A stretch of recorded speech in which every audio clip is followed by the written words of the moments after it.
प्यारे बच्चों, कैसे हो आप सभी।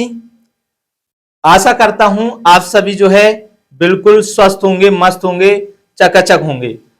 प्यारे बच्चों, आज जो है मैं आप लोगों के लिए पढ़ाने वाला हूं क्लास 10th का की जो केमिस्ट्री है, यानी विज्ञान में जो पहला पार्ट है केमिस्ट्री का पार्ट 1 रासायनिक अभिक्रिया और समीकरण। साथियों, मैं आप लोगों को करवाने वाला हूं रासायनिक अभिक्रिया और समीकरण। तो प्यारे बच्चों, ये एग्जाम 2027 के लिए वेरी इंपॉर्टेंट है, बहुत ज्यादा इंपॉर्टेंट है। तो प्यारे बच्चों, आप सब लोग जो है वीडियो को अंत तक जरूर देखिएगा। मैं जो है कुछ पार्ट में ये कंप्लीट करवाने वाला हूं। साथियों, त्रैमासिक परीक्षा के लिए बेहद इंपॉर्टेंट होने वाले हैं। तो देखिएगा, सबसे पहला क्वेश्चन क्या कह रहा है। सबसे पहला क्वेश्चन है कि रासायनिक अभिक्रिया ये क्वेश्चन आता है कि किसे कहते हैं। रासायनिक अभिक्रिया को हम समझेंगे क्या है। तो देखिएगा, जब कोई पदार्थ अकेले या किसी अन्य पदार्थ के साथ मिलकर, क्या है प्यारे बच्चों, कि रासायनिक अभिक्रिया की बात कर रहा हूं मैं। किसकी बात कर रहा हूं? रासायनिक अभिक्रिया। किसकी बात कर रहा हूं मैं बात कर रहा हूं आपसे रासायनिक अभिक्रिया की। लाडलो, रासायनिक अभिक्रिया जो है किसे कहते हैं? तो रासायनिक अभिक्रिया जब कोई पदार्थ अकेले या किसी अन्य पदार्थ से क्रिया कर भिन्न गुण वाले नए पदार्थ का निर्माण करते हैं, तो इस प्रक्रिया को क्या कहते हैं? हम रासायनिक अभिक्रिया कहते हैं। तो मेरे लाडलो, जब कोई पदार्थ जो है मिलकर अकेले या अन्य पदार्थ के साथ में मिलकर नए गुण धर्म वाला कोई नया पदार्थ बनाता है, तो उसको क्या कहते हैं? हम रासायनिक अभिक्रिया। जैसे H2Cl2 मिलकर जो है 2HCl बनाते हैं। ठीक है साथियों, तो देखिएगा, अभिक्रिया में जो भाग लेते हैं उनको हम क्या बोलते हैं? उनको बोला जाता है अभिकारक। मेरे लाडलो, उनको क्या बोला जाता है? उनको बोला जाता है अभिकारक। क्या कहा जाता है? अभिकारक। और जो अभिकारक मिलकर नया पदार्थ बनाते हैं उसको या तो प्रतिफल बोलते हैं या फिर बोला जाता है उत्पाद। क्या बोला जाता है मेरे लाडलो? उत्पाद इसको बोला जाता है।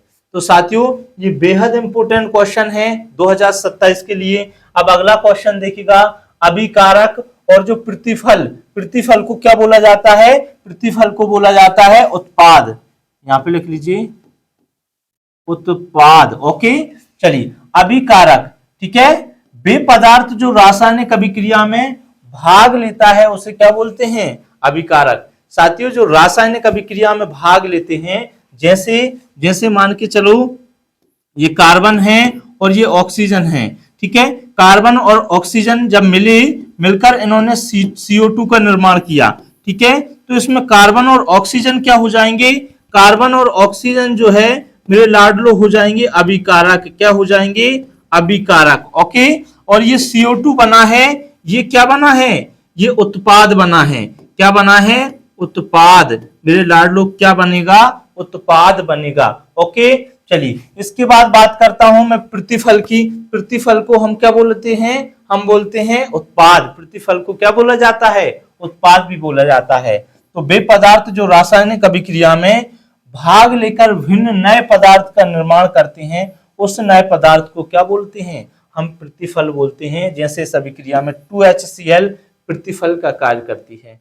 तो प्यारे बच्चों, ये जो क्वेश्चन है बेहद इंपॉर्टेंट क्वेश्चन है। चलिए, अगला क्वेश्चन हम समझते हैं। अगला क्वेश्चन क्या है? रासायनिक परिवर्तन। मेरे लाडलो, अगला क्वेश्चन क्या है? रासायनिक परिवर्तन। ठीक है, तो रासायनिक परिवर्तन और रासायनिक परिवर्तन के गुण हम लोग समझने वाले हैं। ठीक है, रासायनिक परिवर्तन और रासायनिक परिवर्तन के गुण मैं आप लोगों को समझाने वाला हूं। तो देखिएगा, क्या है रासायनिक परिवर्तन? क्या है? ऐसा पदार्थ जो किसी पदार्थ के रासायनिक गुण में परिवर्तन करता है। क्या है बेटा? ऐसा पदार्थ जो किसी पदार्थ के रासायनिक गुणों में परिवर्तन करता है। इस प्रकार के पदार्थ को वापस उसी अवस्था में प्राप्त नहीं किया जा सकता, रासायनिक परिवर्तन कहलाता है। यानी जब कोई पदार्थ है मेरे लाडलो, जब कोई पदार्थ है और हमने क्या किया, उस पदार्थ को जो है, जैसे मान के चलो यहाँ पदार्थ में क्या है, दूध है साथियों, क्या है, दूध है। दूध में हमने नींबू डाला और नींबू डालकर ये क्या बन गया, ये मेरे लाडलो ये दही बन गया। क्या बन गया, दही बन गया। अब ये रासायनिक परिवर्तन होगा। क्या इस दही को वापस दूध बनाया जा सकता है? क्या दही को हम दोबारा से दूध बना सकते हैं? तो बिल्कुल नहीं। हम जो है एक बार दूध से दही बन जाने के बाद हम फिर से उसे क्या नहीं बना सकते, उसको दूध नहीं बना सकते। ठीक है, इसी प्रकार जो है लोहे में जंग लग जाए तो वो लोहा जो है वापस से नए जैसा नहीं होता है। लोहे पर जंग लगने के बाद में ये भूरी परत बनकर लोहे को क्या कर देती है मेरे लाडलो, लोहे को छीण कर देती है। दूसरा उदाहरण देखिएगा, मान के चलिएगा कोई एक लकड़ी है, ये क्या है, एक लकड़ी है मेरे प्यारे बच्चों। इस लकड़ी को जो है हम लोग क्या करते हैं, हम लोगों ने जला दिया। क्या कर दिया, जला दिया। ये देखिएगा जलाने के बाद में ये कोयला बना। कोयला जो होता है, हम कोयले जैसा बन जाता है ना, काला काला पदार्थ। तो क्या इसको दोबारा से लकड़ी बनाया जा सकता है? नहीं बनाया जा सकता। तो जब किसी पदार्थ को, ऐसा पदार्थ जो किसी पदार्थ के रासायनिक गुणों में क्या करता है, परिवर्तन करता है, इस प्रकार के परिवर्तन में पदार्थ को उसी अवस्था में वापस प्राप्त नहीं किया जा सकता, रासायनिक परिवर्तन कहलाता है। तो प्यारे बच्चों, ये रासायनिक परिवर्तन हो जाएगा। रासायनिक परिवर्तन के गुण, चलिए, तो इस प्रकार के परिवर्तन में सामान्यतः पदार्थ के रासायनिक गुणों में परिवर्तन होता है। क्या होता है, पदार्थ के रासायनिक गुणों में परिवर्तन होता है। रासायनिक परिवर्तन के पश्चात पदार्थ पहली वाली अवस्था में प्राप्त नहीं होता। यानी जब रासायनिक परिवर्तन एक बार हो जाए, जैसे मैंने कहा कि लकड़ी को जला दिया तो दोबारा उसको लकड़ी नहीं बनाया जा सकता। ठीक है, यह एक स्थायी परिवर्तन है। ठीक है, जो रासायनिक परिवर्तन होता है वो कैसा होता है, स्थायी होता है। और भौतिक परिवर्तन जब हम पढ़ेंगे मेरे लाडलो, जब मैं आप लोगों को भौतिक परिवर्तन पढ़ाऊंगा, क्या पढ़ाऊंगा, भौतिक परिवर्तन। ओके, जब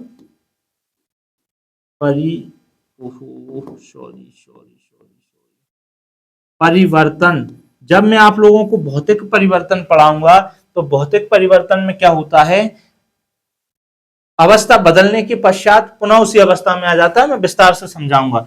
रासायनिक परिवर्तन के पश्चात एक नया पदार्थ का निर्माण होता है। तो प्यारे बच्चों, ये थे 3 केमिस्ट्री के यानी विज्ञान के क्लास 10th की कुछ महत्वपूर्ण क्वेश्चन। साथियों, ये पेपर में आने की इनकी संभावना रहती है, तो इन क्वेश्चनों को जो है अच्छे से करके जाना। Thank you.